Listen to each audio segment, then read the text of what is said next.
નમસ્કાર સ્પર્ધાર્થી મિત્રો, સ્વાગત છે આપનું આજના લેક્ચરમાં। તો રાજપૂત વંશો વિશે આપણે અભ્યાસ કરતા હતા અને આજે લગભગ એનું છેલ્લું આ લેક્ચર રહેશે, પછી દિલ્હી સલ્તનત અને આગળની તરફ આપણે પ્રયાણ કરવાના છીએ। તો હવે જોઈએ યશોવર્મા વિશે 925 થી 950 એમનો જે હતો તે સમયગાળો હતો। બુંદેલખંડના ચંદેલ વંશમાં યશોવર્મા। તો અહીંયાથી આપણે જોઈએ, લગભગ જોઈ લઉં હું ક્યાં સુધી આપણે પૂર્ણ કર્યું હતું। વાઘેલા વંશ જોઈ ગયા હતા આપણે ને, ચાલો અહીંયાથી શરૂ કરીએ બુંદેલખંડના ચંદેલ વંશથી। તો બુંદેલખંડના ચંદેલ વંશ એમાં જોઈએ તો માન્યતા પ્રમાણે બુંદેલખંડના ચંદેલોની ઉત્પત્તિ આદિજાતિ ગોંડમાંથી થઈ હોવાનું માનવામાં આવે છે। આ ચેપ્ટર થોડુંક લાંબુ છે એટલે આપણે કામની મેઇન વાતો છે તે જ જોવાના છે। જે હાઇલાઇટ કરેલ છે તે તમારા માટે મહત્ત્વનું બનતું હોય છે, બાકી તમારી ઈચ્છા બધું કરવું તોય ઠીક છે, બાકી આ હાઇલાઇટ મેં કરેલ છે તેમાં તમે આઈએમપી પોઈન્ટ લખી શકો છો। મારે તો કહેવાય કે ભણાવવાનું છે એટલે હું બધું જ ભણાવીશ, પરંતુ તમારે તમારી રીતે આમાંથી ઇમ્પોર્ટન્ટ માહિતીઓ નોંધી લેવાની। તો બુંદેલખંડના ચંદેલોની ઉત્પત્તિ આદિજાતિ ગોંડમાંથી થઈ હોવાનું માનવામાં આવે છે। ઉત્તર ભારતના પ્રસિદ્ધ રાજપૂત શાસક વંશમાં જેજાક ભુક્તિના ચંદેલ અને ત્રિપુરીના કલચુરીઓનું ચેદી વંશ, વર્તમાનમાં જે ગ્વાલિયરનો વિસ્તાર છે ત્યાં એમનું સામ્રાજ્ય તે સમયે જોવા મળતું હતું। આ વંશના સ્થાપક તમારે યાદ રાખવાના જેજાક ભુક્તિ, તેના પિતા વાક્યપતિના અવસાન પછી ગાદીએ આવ્યા હતા। તો જેજાક ભુક્તિ આ વંશના સ્થાપક છે। કયા વંશના? ચંદેલ વંશના। તેને બુંદેલખંડ ચંદેલ રાજ્યની સ્થાપના કરી। તેની રાજધાની કઈ હતી? ખજુરાહો હતી। આગળની તરફ જોઈએ, બુંદેલખંડ પ્રદેશનું ચંદેલોનું આ રાજ્ય પાછળથી જેજાક ભુક્તિ નામથી ઓળખાયું। તેમણે પ્રતિહાર શાસકોને દૂર કરી છતરપુર પાસે રાજ્ય મેળવ્યું તથા ઉત્તર તરફ વધીને જમના નદી પાસે મહોબા નગરમાં સત્તા જમાવી હતી। આ રાજ્યમાં જોઈએ તો યશોવર્મા છે, કીર્તિવર્મા, પરમહરિદેવ જે પરમાલ તરીકે પણ ઓળખાય છે, જે મહાન શાસકો થઈ ગયા। ખજુરાહો, કાલિંજર અને મહોબા ચંદેલોના મુખ્ય નગરો હતા। તો આ થોડુંક યાદ રાખવાનું છે। ખજુરાહો તેના ભવ્ય મંદિરોને લઈને તીર્થસ્થાન તરીકે પ્રખ્યાત છે। તો આ ખજુરાહો કહેવાય કે કયા વંશ સાથે સંકળાયેલ છે? તો ચંદેલ વંશ સાથે, કારણ કે આપણે ખજુરાહોના જે મંદિરો છે તેની અવારનવાર ચર્ચાઓ થતી રહેતી હોય છે, એટલા માટે આ આપણા માટે મહત્વનું છે। આગળ જોઈએ યશોવર્મા, ઈસવીસન 925 થી 950 એમનો સમયગાળો છે। તો એમાં જોઈએ લક્ષ્મીવર્મા નામથી ઓળખાતો રાજા યશોવર્મા હર્ષદેવના પુત્ર હતા। કયા નામથી તેઓ ઓળખાતા હતા? લક્ષ્મીવર્માના નામથી। તેમણે કાલિંજરનો ગઢ જીત્યો હતો। તેમણે પ્રતિહાર દેવપાલને હરાવી ત્યાંની વિષ્ણુની મૂલ્યવાન મૂર્તિ ખજુરાહોમાં સ્થાપિત કરી હતી। તેમણે નર્મદા નદીના ઉત્તર સુધી રાજ્યનો વિસ્તાર કર્યો તથા ગોંડ, કૌશલ, કાશ્મીર, મિથિલા, માલવ, ચેદી, કુરુ, ગુર્જર સાથે લડાઈ કરી વિજયો મેળવ્યા અને ઉત્તર ભારતમાં પણ સફળતા તેમણે મેળવેલી જોવા મળે છે। આગળ જોઈએ ધંગ નામનો રાજા, ઈસવીસન 950 થી 1002 એટલે એપ્રોક્સિમેટ આપણે 52 વર્ષ જેટલું આમનું શાસન જોઈ શકીએ છીએ। ધંગ યશોવર્માના પુત્ર હતા। તેમનું રાજ્ય યમુનાથી માંડીને ચેદી સુધી અને કાલિંજરથી ભીલસા, જ્યાં માળવા કહેવાય છે ત્યાં સુધી વિસ્તરેલું હતું। તેઓ શિવભક્ત હતા। તેમણે મહારાજાધિરાજનું બિરુદ અપનાવ્યું હતું। 100 વર્ષની ઉંમર થયા બાદ તેમણે અલ્હાબાદ ત્રિવેદી સંગમ પર જળ સમાધિ દ્વારા દેહત્યાગ કર્યો હતો। તો હવે તમને અહીંયાથી કંઈ એટલું બધું કંઈ ખાસ ઇમ્પોર્ટન્ટ જોવા મળતું નથી, તો આ બધું સ્કીપ કરી દેવાનું। જેટલું વધારે ભેગું કરશો એટલું ઓછું રિવિઝન થશે, એટલે તમારે જોવાની કે કઈ માહિતી આપણા માટે ઇમ્પોર્ટન્ટ છે। હવે ગંડ, ઈસવીસન 1002 થી 1025 તેઓ ધંગ પછી ગાદી આવ્યા। મહેમૂદ ગજનવીના લાહોર આક્રમણ દરમિયાન આનંદપાલના મિત્ર સંઘમાં જોડાયા, પરંતુ તેઓ યુદ્ધમાં નિષ્ફળ થયા હતા। ગંડ પછી મદનવર્મા ગાદી આવ્યા। તેમણે ત્રિપુરીના કલચુરીઓ પર વિજય પ્રાપ્ત કર્યો હતો। પરમહરિદેવ, જેમને પરમાર વંશ કહેવાય, તેમણે શાસન 1165 થી 1201 દરમિયાન કરેલ જોવા મળે। તેના વિશે થોડીક માહિતી લઈ લઈએ આપણે અહીંયાથી। તો પરમહરિદેવ મદનવર્માના પૌત્ર હતા। પૃથ્વીરાજ ચૌહાણ સાથેના યુદ્ધમાં તેનો પરાજય થયો હતો।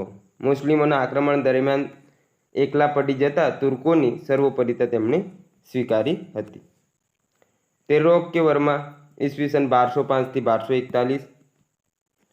તો ત્રૈલોક્ય વર્માએ બળવાન સૈન્યની મદદથી તુર્કો સામે વિજય મેળવી કાલિંજર સહિતના પ્રદેશો જીત્યા હતા. આ વંશમાં ત્રૈલોક્ય વર્મા પછી તેમના પુત્ર વીરવર્મા પ્રથમ, ત્યારબાદ ભોજવર્મા, હમીરવર્મા અને વીરવર્મા દ્વિતીય જેવા રાજાઓ થઈ ગયા. ચંદેલોએ બુંદેલખંડને જળાશયો અને ભવ્ય ધાર્મિક મકાનો બંધાવીને સુશોભિત કર્યું. મદન વર્માએ મહોબામાં બાંધેલા મદન સાગર જળાશય ઘણું પ્રસિદ્ધ છે. હવે જો અહીંયાથી ઇમ્પોર્ટન્ટ માહિતી છે કે મદન સાગર જળાશય કોના દ્વારા બાંધવામાં આવ્યું છે? તો મદન વર્મા દ્વારા. તો આ થોડુંક યાદ રાખજો. બાકી બીજું તો હવે ઠીક છે, તમે ઇગ્નોર કરો તોય ચાલે. ત્રિપુરીના કલચુરીઓ તો કલ્યચુરીઓ અથવા કટચુરીઓ કીર્તિવીર્ય અર્જુનના વંશજો હોવાનું માનવામાં આવતા હોય છે, કે જે અર્જુન હતા તેમના વંશજો આ ત્રિકલચુરીઓને આપણે માનતા હોઈએ છીએ. એવું કંઈક કહેવાતું હશે ઇતિહાસમાં. તેઓ હોય જાતિની શાખાના હતા. આગળ જોઈએ. નર્મદા નદીની દક્ષિણે અને ગોદાવરી નદીને ઉત્તરના પ્રદેશ એટલે કે મધ્યપ્રદેશમાં તેમનું રાજ્ય હતું. જબલપુર નજીકનો પ્રદેશ ડાહલ પ્રદેશ તરીકે ઓળખાતો હતો. ત્યાં ચેદી વંશનો ઉદ્ભવ થયો. તેની રાજધાની ત્રિપુરીમાં હતી. ઈસવીસન 249 કે 250થી આરંભાયેલા સંવત કલચુરીઓએ વાપર્યો હતો. આ વંશના 3 રાજાઓ કૃષ્ણરાજ, તેમનો પુત્ર શંકરગણ અને તેમનો પુત્ર બુદ્ધરાજ જાણીતા રાજવીઓ છે. 8મી સદીના મધ્ય ભાગમાં કલચુરીઓની એક શાખા બુંદેલખંડમાં ચેદી પ્રદેશમાં સત્તાધારી બની હતી. કોંકલદેવ નામના રાજા દ્વારા આ વંશની સ્થાપના કરવામાં આવી હતી. તો આ થોડુંક યાદ રાખી લેજો.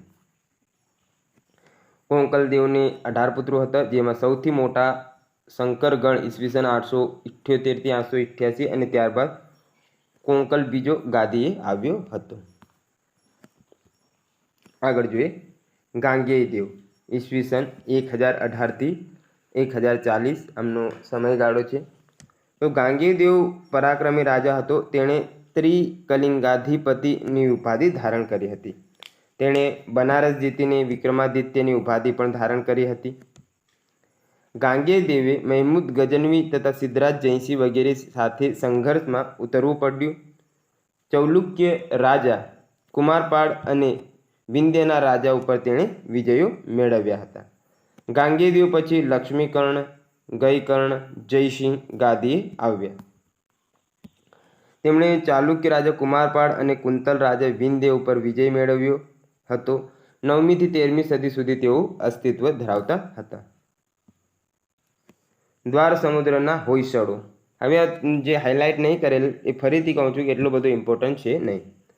દ્વાર સમુદ્રના હોયસળો પોતાને શ્રીકૃષ્ણના વંશજો માનતા હતા. તો અહીંયા થોડુંક જોઈ લેવાનું કયા કહેવાય કે કયા વંશના રાજાઓ પોતાને શ્રીકૃષ્ણના વંશજો માનતા હતા. તો દ્વાર સમુદ્રના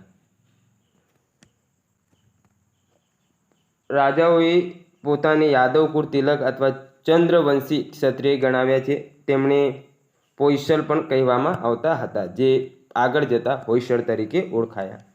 હોયસળો રાજ્યનો વિસ્તાર વર્તમાન મૈસૂર પ્રદેશ હતો. તેની રાજધાની દ્વાર સમુદ્રમાં હતી. એક સમયે તેઓ ચાલુક્ય અને ચૌલોના ખંડિયા રાજાઓ હતા. ત્યારબાદ આ વંશના પ્રખ્યાત રાજવી વિનયાદિત્ય બીજા હતા. ચોલ અને ચૌલુક્ય વંશ વચ્ચેના સંઘર્ષનો લાભ લઈ હોયસળોએ પોતાનો વિસ્તાર વધાર્યો હતો. હવે જોઈએ બલ્લાલ પ્રથમ ઈસવીસન 1101 થી 1106. વિનયાદિત્ય બાદ બલ્લાલ પ્રથમ ગાદી આવ્યા. તેમણે પોતાનું પાટનગર મૈસૂરના વેલ્લોર જે વેલાપુરને બનાવ્યું, તેમજ દ્વારા સમુદ્ર હાલેબીડ તેને બીજી રાજધાની હતી. બલ્લાલ પ્રથમ બાદ વિષ્ણુદેવે શાસન સંભાળ્યું. તેણે શ્રી રંગપટ્ટનમમાં મંદિરો બનાવ્યા. તેમણે પોતાની રાજધાની દ્વાર સમુદ્રમાં બનાવી હતી. તેણે ગગવાડી અને નોલંબવાડી જીતી પોતાનો રાજ્ય વિસ્તાર કર્યો હતો. તેમણે તુલાપુરુષ વિધિ અને અનેક મંદિરો બંધાવ્યા, જેમાં વેલોરનું મંદિર પ્રસિદ્ધ છે. તેણે શ્રીરંગપટ્ટનમમાં પણ મંદિરો બંધાવ્યા હતા. હવે જોઈએ વીરબલ્લાલ બીજો ઈસવીસન 1173 થી 1220. તો વિષ્ણુવર્ધનના પૌત્ર વીરબલ્લાલ બીજો હોયસળ વંશના સૌથી શક્તિશાળી શાસક હતા. આગળ જોઈએ ચાલુક્યોની સત્તા નબળી પડતા પોતાના રાજ્યને સ્વતંત્ર જાહેર કર્યું. તેમણે પછી નૃસિંહ દ્વિતીય અને સોમેશ્વર ઈસવીસન 1234 થી 1262 જેવા રાજાઓ થયા. પાંડ્ય માંડલિકો સાથેના યુદ્ધમાં સોમેશ્વરનું મૃત્યુ થતાં રાજ્ય તેમના બે પુત્રો વચ્ચે વહેંચાઈ ગયું. તેમાંના એક નરસિંહ ત્રીજા અને તેના નાના ભાઈ રામનાથે દક્ષિણમાં રાજ્ય સ્થાપ્યું. તેની રાજધાની કન્નૂર હતી. આગળ જોઈએ અલાઉદ્દીન ખિલજીના સેનાપતિ મલિક કાફુરે આક્રમણ કરી હોયસળ સત્તાનો અંત આણ્યો. તો આ થોડોક ઇમ્પોર્ટન્ટ છે. કયા રાજાના સેનાપતિએ હોયસળ સત્તાનો અંત આણ્યો? તો અલાઉદ્દીન ખિલજીના સેનાપતિ મલિક કાફુરે આક્રમણ કરી હોયસળ સત્તાનો અંત આણ્યો હતો. હવે આગળની તરફ જોઈએ પૂર્વ ભારતના રાજ્યો.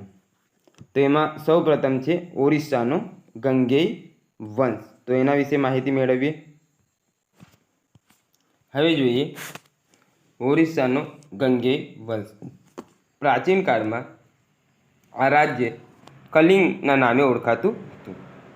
તો કયા રાજ્યને કલિંગના નામે ઓળખાતું હતું? તો ઓરિસ્સાનો જે ગંગેય વંશ છે એને જૂના સમયમાં કલિંગના નામે ઓળખાતું હતું. મૌર્ય શાસક રાજા અશોકે કલિંગ પર આક્રમણ કર્યું હતું. જે કહેવાય કે તેના દ્વારા જ અશોકનું હૃદય પરિવર્તન થયું, જે આપણે જોઈ ગયા ઇતિહાસમાં તેમના સમયગાળા દરમિયાન. 5મી સદીમાં મધ્ય કલિંગ તથા દક્ષિણ કલિંગમાં જુદા જુદા વંશનું શાસન હતું. ઉત્તર કલિંગના ગંગ લોકોએ મધ્ય કલિંગ કબજે કર્યું. આ ગંગ લોકો પ્રાચીન સમયથી જાણીતા મૈસૂરના ગંગ વંશના શાસકો હતા. ત્યારબાદ ઓરિસ્સામાં મુખ્યત્વે 3 વંશો પૂર્વી ગંગ વંશ, ગજપતિ વંશ અને ભોય વંશે શાસન કર્યું હતું. ગંગ શાસકો પોતાના નામ પાછળ વર્મન શબ્દ લગાવે છે. તો યાદ રાખજો કયા શાસકો પોતાના પાછળ વર્મન શબ્દ લગાવે છે? તો ગંગ વંશના શાસકો. ક્યાંના હતા? તો ઓરિસ્સાના. આ ગંગ વંશે કલિંગ પર 400 વર્ષ સુધી શાસન કર્યું. જેના અંતિમ રાજા દવ વર્મન ચોથો હતો. તેઓ ત્રિકલિંગાધિપતિની ઉપાધિ ધારણ કરી હતી. 11મી સદીમાં આ પ્રદેશ પર બીજા ગંગ વંશનું શાસન સ્થપાયું, જેની સ્થાપના અનંતવર્મને કરી હતી અને ઓરિસ્સાપતિ અથવા ઉત્કલાધિપતિની ઉપાધિ ધારણ કરી. તેમણે પુરીનું જગન્નાથજીનું મંદિર બંધાવ્યું હતું. તેમનો વિસ્તાર ગંગાથી ગોદાવરી સુધી વિસ્તરેલું હતું. ઈસવીસન 1150 સુધી તેમણે શાસન કરેલ જોવા મળે છે. ત્યારબાદ વિશેષમાં થોડુંક જોઈ લઈએ.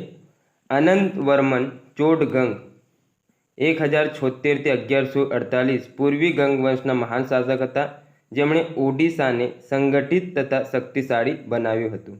તેમણે પુરીનું જગન્નાથજીનું મંદિર ઉપરાંત ભુવનેશ્વરમાં લિંગરાજ મંદિરનું નિર્માણ કરાવ્યું હતું. તો આ થોડુંક યાદ રાખજો કે પુરીનું જગન્નાથ મંદિર ઉપરાંત ભુવનેશ્વરમાં લિંગરાજ મંદિરનું નિર્માણ કોણે કરાવ્યું? તો ગંગ વંશના મહાન શાસક એવા અનંતવર્મન ચોડગંગ દ્વારા આમનું નિર્માણ કરવામાં આવેલ હતું. ને ક્યાંનો છે આ વંશ? ઓરિસ્સાનો આ વંશ છે. ત્યારબાદ આગળ જોઈએ નરસિંહવર્મન પ્રથમે રાજા ભીમદેવ જેમને કહેવાય છે, તેમણે પુરી નજીક કોણાર્કનું સૂર્ય મંદિર બંધાવ્યું હતું. તેના સમયમાં મુસ્લિમ શાસકોએ આક્રમણ કર્યા હતા. ઈસવીસન 1205માં બખ્તિયારુદ્દીન ખલજીએ કલિંગ જીતવા માટે લશ્કર મોકલ્યું, પરંતુ તેની હાર થઈ. ત્યારબાદ નરસિંહ પહેલાના સમયમાં મુસ્લિમ શાસકોએ આક્રમણ કર્યા, જેમાં પણ તેમને કોઈ સફળતા મળી નહીં. 14મી સદીમાં ગંગ રાજવીઓને દિલ્હી, વિજયનગરના શાસકો અને બંગાળની સત્તાનો સામનો કરવો પડ્યો. આગળ જતાં ગંગ વંશની સત્તાઓ ઓરિસ્સામાંથી અંત આવ્યો હતો. વિશેષમાં થોડુંક જોઈ લઈએ તો ઈસવીસન 1360માં ફિરોઝ શાહ તુગલકે ઓડિશા પર આક્રમણ કર્યું અને જગન્નાથ મંદિરનું ખંડન કર્યું હતું. આ આક્રમણો પછી ગંગ વંશના પતનની શરૂઆત થઈ. ત્યારબાદ સમયાંતરે ગજપતિ રાજવંશનો ઉદય થયેલ જોવા મળે છે. હવે આગળ જોઈએ સૂર્યવંશી ગજપતિઓ. પૂર્વીય ગંગ શાસકોના શાસનકાળમાં કપિલેન્દ્ર ગજપતિ દ્વારા આ વંશની સ્થાપના કરવામાં આવી. તેમણે બંગાળના શાસક નુરુદ્દીનને પરાજિત કરી ગોંડેશ્વરની ઉપાધિ ધારણ કરી હતી. ઓરિસ્સાના શાસક પ્રતાપરુદ્ર દેવ ગજપતિ વંશના અંતિમ શાસક હતા. તેઓ વિજયનગરના કૃષ્ણદેવરાયના સમકાલીન હતા. તો કયા રાજા કહેવાય કે કૃષ્ણદેવરાયના સમકાલીન હતા? તો પ્રતાપરુદ્ર દેવ. તેના સમયમાં વૈષ્ણવ ધર્મનો વિકાસ થયો હતો. આમ ઓરિસ્સામાં ગંગો પછી ગજપતિઓએ શાસન કર્યું હતું. ગજપતિ વંશના શાસનકાળને ઓડિશાના ઇતિહાસમાં ઉત્કર્ષનો કાળ કહેવાય છે. તો ઓડિશાના ઇતિહાસ સાથે આ મહત્ત્વની વાત સંકળાયેલ છે. એ તમારે યાદ રાખવાની કે કયા કાળને ઓડિશાનો ઉત્કર્ષનો, જેવી રીતે આપણે સોલંકી વંશને ગુજરાતનો સ્વર્ણિમ કાળ કહીએ છીએ, એવી જ રીતે ઓરિસ્સામાં જે ગજપતિઓનો વંશ હતો તેને તેમના સમયનો તે સમયને આપણે તેમનો સ્વર્ણકાળ કહી શકીએ છીએ. હવે જોઈએ પાલ વંશ. હર્ષના મૃત્યુ પછી પાલ બંગાળની બંગાળને કહેવામાં આવતું હતું પાલ. પ્રતિહાર જાલોર રાજસ્થાન બાજુ અને રાષ્ટ્રકૂટ જે દક્ષિણ તરફ છે, દક્ષિણ બાજુ. રાજવંશીઓ ગંગા યમુના દોઆબ અને તેની નજીકની જમીનોના નિયંત્રણ માટે ત્રિકોણીય હરીફાઈમાં લડાઈ કરતા હતા. તો આ જે પાલ વંશ છે બંગાળનો, પ્રતિહાર જાલોર રાજસ્થાનનું છે અને રાષ્ટ્રકૂટ દક્ષિણનું છે. આ વચ્ચે જે ગંગા યમુના દોઆબ ક્ષેત્ર છે, બે નદીઓ જ્યાં મળતી હોય તે ક્ષેત્રને દોઆબ કહેવાય. તો તેની નજીકની જમીનોનું નિયંત્રણ માટે આ લોકો લડાઈઓ કર્યા કરતા હતા.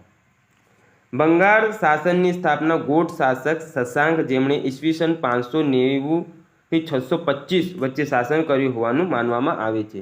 આ ઘણા એવા પ્રખ્યાત છે શાસક શશાંક. તો તેમણે કયા સમયગાળામાં? લગભગ 35 વર્ષ, 590 થી 625 વચ્ચેના સમયગાળામાં તેમણે શાસન કર્યું હતું. ગોડ સામ્રાજ્યના પતન પછી ત્યાં કોઈ કેન્દ્રીય સત્તા ન હતી, જેના કારણે વારંવાર યુદ્ધો થયા હતા. 8મી સદીના મધ્ય ભાગમાં બંગાળમાં પાલ વંશનું શાસન શરૂ થયું હતું. આ વંશના સ્થાપક અને તેના વંશજોના નામોમાં પાલ શબ્દ પાછળના ભાગમાં આવતો હોવાથી આ વંશને બંગાળનો પાલ વંશ કહેવામાં આવે છે. હવે પાલ કેમ કહેવામાં આવે છે પાલ વંશ? તો દરેકના નામ પાછળ લગભગ પાલ શબ્દ આવતો હતો, તેથી હવે નામ જ આપી દીધું. ગોપાલ, મહીપાલ એવા બધા પાલ પાલ પાલ હતા, તેના કારણે તેમણે આ નામ આપી દીધું હતું. આ વંશના સ્થાપક ગોપાલ ઈસવીસન 750 થી 770. તો પાલ વંશના સ્થાપક કોણ? ગોપાલ. એ આની સ્થાપના કરી. તેમણે નાલંદામાં એક વિહારની પણ સ્થાપના કરી હતી. તો થોડું યાદ રાખજો. રાજ્યમાં ફેલાયેલી અરાજકતાથી બચવા લોકો દ્વારા ગોપાલ પ્રથમને રાજા બનાવવામાં આવ્યા હતા. ગોપાલના મૃત્યુ બાદ તેમનો પુત્ર ધર્મપાલ ઈસવીસન 770 થી 815 દરમિયાન રાજા બન્યું. તેમણે ઈસવીસન 810 સુધી શાસન કર્યું હતું. પાલ વંશના ધર્મપાલ, પ્રતિહાર શાસક વત્સરાજ તથા રાષ્ટ્રકૂટ શાસક ધ્રુવ વચ્ચે કન્નૌજ ખાતે ત્રિપક્ષીય સંઘર્ષ થયો હતો. તો કયા કયા રાજાઓ વચ્ચે ત્રિપક્ષીય સંઘર્ષ થયો હતો? ક્યાં? કન્નૌજ ખાતે. તો પાલ વંશના ધર્મપાલ, પ્રતિહાર શાસક વત્સરાજ અને રાષ્ટ્રકૂટ શાસક જે ધ્રુવ છે, આ ત્રણેય વચ્ચે કન્નૌજ ખાતે ત્રિપક્ષીય સંઘર્ષ થયો હતો જે તે સમયગાળામાં. હવે આગળ જોઈએ. 17મી સદીમાં લખાયેલ તિબેટીયન બૌદ્ધ વિવરણો અનુસાર નાલંદા વિશ્વવિદ્યાલયનું સમારકામ ધર્મપાલ દ્વારા કરવામાં આવ્યું હતું. આ વિદ્યાલય માટે તેમણે 200 ગામોથી પ્રાપ્ત થયેલ આવકને દાનમાં આપી હતી. યાદ રાખજો, મહત્વનું આ છે કે ધર્મપાલે વિક્રમશિલા વિશ્વવિદ્યાલયની સ્થાપના કરી હતી. તો વિક્રમશિલા વિશ્વવિદ્યાલયની સ્થાપના કોણે કરી? ધર્મપાલ. કયા વંશના? પાલ વંશના સ્થાપક છે. એ એટલે ગોપાલ ને પાલ વંશના આ રાજા છે. ધર્મપાલ બૌદ્ધ ધર્મના મહાન આશ્રયદાતા હતા. તેમના પછી ધર્મપાલનો પુત્ર દેવપાલ શાસક તરીકે આવ્યો. તેણે રાજધાની પાટલીપુત્રથી મુંગેર ખસેડી હતી. તેમણે શાસન કરવા માટે મંત્રી દર્ભપાણી અને કેદાર મિશ્રની મદદ લીધી હતી. તેમણે આશરે 50 વર્ષો સુધી શાસન કર્યું તથા પ્રાગ જ્યોતિષપુર, હાલ આસામ કહેવાય, અને ઓડિશાના થોડાક ભાગોને પોતાના સામ્રાજ્યમાં સમાવેશ કર્યા હતા. આગળ જોઈએ. તો દેવપાલે શાસનનું નિયંત્રણ પૂર્વ તરફ કામરૂપ એટલે કે આસામને કહેવાય છે સુધી લંબાવ્યું તથા તેમણે અમોઘ વર્ષને હરાવ્યો હતો. દેવપાલ પણ બૌદ્ધ ધર્મના મહાન આશ્રયદાતા હતા.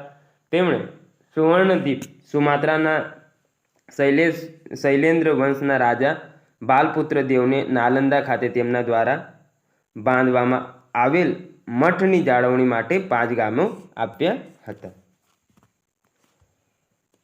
આગળની તરફ વધીએ તો દેવપાલના અનુગામી વિગ્રામપાલ અને નારાયણપાલ હતા, જેમણે થોડા વર્ષો સુધી શાસન કર્યું હતું.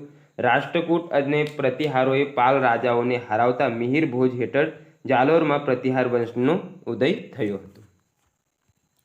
ત્યારબાદ 3 અનુગામીઓ રાજ્યપાલ ગોપાલ ત્રીજો અને વિગ્રામપાલ દ્વિતીય હતા. વિગ્રામપાલ દ્વિતીયના સમયગાળામાં ઈસવીસન 1020 થી 1025ની વચ્ચે રાજેન્દ્ર ચોલા દ્વારા ઉત્તર ભારત પર આક્રમણ કરવામાં આવ્યું હતું.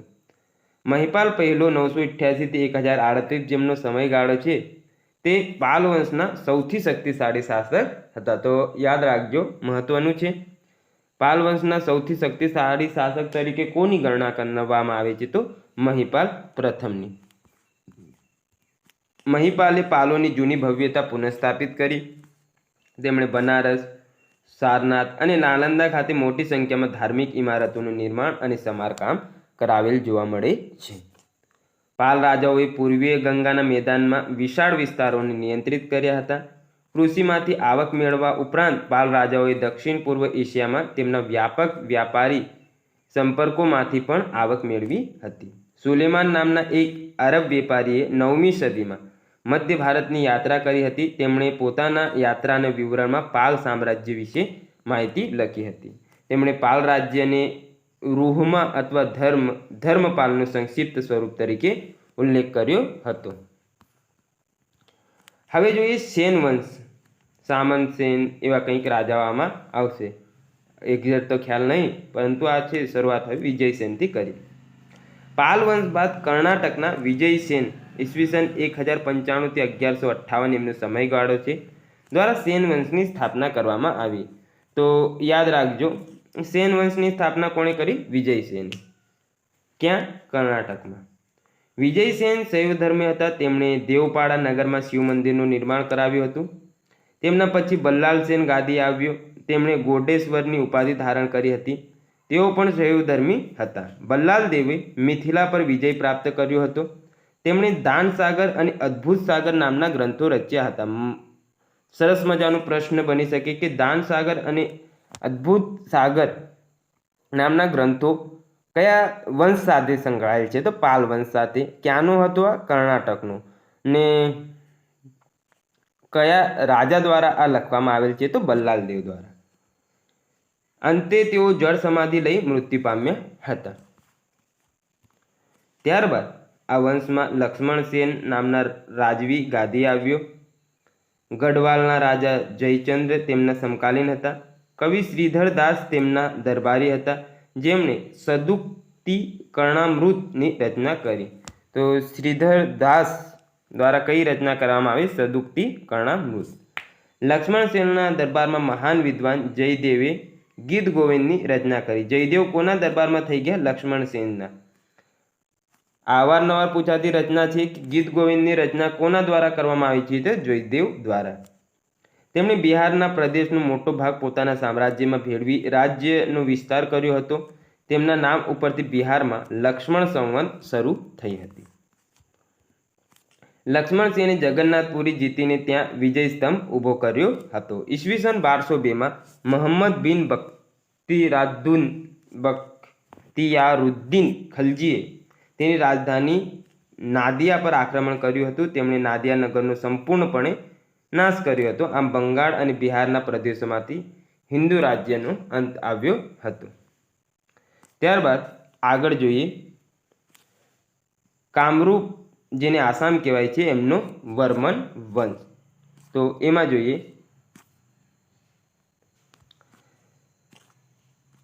આસામમાં પ્રાચીન સમયની સત્તા વિશે માહિતી મળતી નથી, પરંતુ ગુપ્ત કાળના સમયે પરોક્ષ રીતે ગુપ્ત રાજાઓનું શાસન ચાલતું હતું.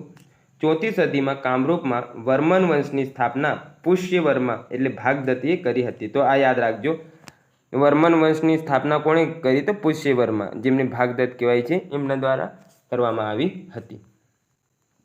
આગળ, આ વંશના છેલ્લા શાસક ભાસ્કર વર્મા, જેમને કુમારરાજ કહેવામાં આવે છે, તે હતા, જેમણે ગોંડના શાસક શશાંક છે, ગોંડના શશાંક રાજાની વધતી જતી શક્તિઓને કારણે હર્ષવર્ધન સાથે સંધિ કરી હતી. હર્ષવર્ધનના અવસાન પછી ભાસ્કર વર્માએ સ્વતંત્ર રાજ્યની સ્થાપના કરી હતી, પરંતુ કનોજના શાસકોએ કામરૂપ જીતી લીધું. ત્યારબાદ પ્રારલભ વંશ અને તે પછી તેમના ભત્રીજા હર્જર વર્મા કામરૂપની ગાદી આવ્યા હતા. તેમણે મહારાજાધિરાજ પરમેશ્વર જેવા બિરુદો અપનાવ્યા હતા.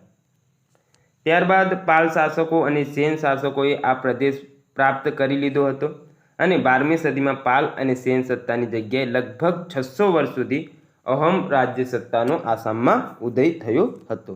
આ અહમ શાસકોએ આ પ્રદેશનું નામ આસામ આપ્યું. તો આસામ એ નામ કયા શાસકો દ્વારા આપવામાં આવ્યું છે? તો અહમ શાસકોએ આ જે રાજ્ય હતું તેનું નામ આસામ આપ્યું.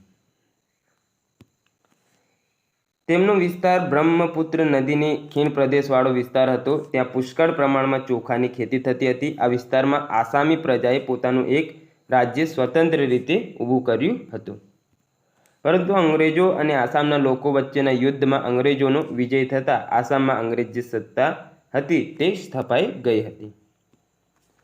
હવે થોડુંક જોઈએ અહોમ એટલે આસામ વિશે. અહોમ ઉત્તર બર્માના મંગોલિયાઈ મૂળના કબીલાઈ લોકોનો સમૂહ હતો. આ સમૂહને 13મી સદીમાં આસામમાં એક શક્તિશાળી રાજ્યની સ્થાપના કરવામાં સફળતા મળી હતી. તો ક્યાંના હતા તે? મંગોલિયાના મૂળ કબીલાઈ લોકો હતો, જેમણે 13મી સદીની આસપાસ આસામમાં પોતાની કહેવાય કે સ્થાપના કરીને પછી એનું નામ આસામ થઈ ગયું પાછળથી. સુકાફાના નેતૃત્વમાં અહોમ રાજ્યની સ્થાપના થઈ હતી અને સમયાંતરે તેમણે હિન્દુ રીતિરિવાજો સ્વીકાર્યા હતા, પરંતુ અહોમ રાજ્ય બંગાળના સુલતાનો તથા મુગલો સાથે નિરંતર સંઘર્ષ કર્યું હતું. ઈસવીસન 1671માં લાચિત બર ફૂકને મુગલ સેનાનો સખત પ્રતિરોધ કર્યો હતો. સુહુગ મંગ અહોમ શાસકોમાં સૌથી પ્રસિદ્ધ શાસક હતા. તેમણે પોતાનું નામ બદલીને સ્વર્ગ નારાયણ રાખ્યું હતું. પૂર્વી બ્રહ્મપુત્ર ઘાટીને તે આધીન હતી. વૈષ્ણવ સુધારક શંકરદેવ સુહુગ મુંગના સમકાલીન હતા. તેમણે અહોમ ક્ષેત્રમાં વૈષ્ણવ ધર્મનો પ્રસાર કરવામાં મહત્વપૂર્ણ ભૂમિકા ભજવી હતી.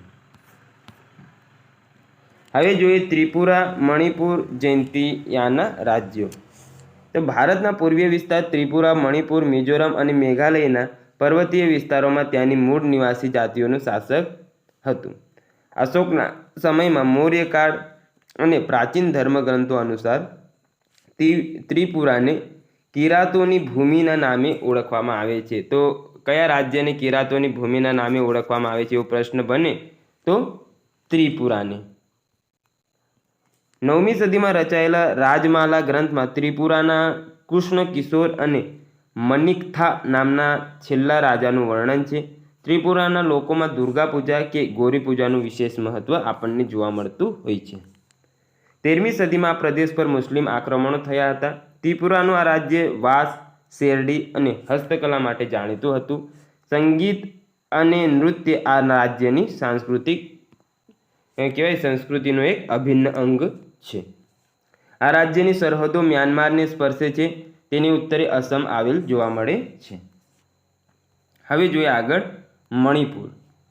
તો 15મી કે 16મી સદીમાં મીતેઈ શાસકો દ્વારા 7 કુળોને જોડીને સંયુક્ત રાજ્યની સ્થાપના કરવામાં આવી. તો મણિપુરની કોણે કહેવાય કે સ્થાપના કરી? તો મીતેઈ શાસકો દ્વારા 7 કુળ હતા તેમનું જોડાણ કરીને આની સ્થાપના કરવામાં આવી હતી.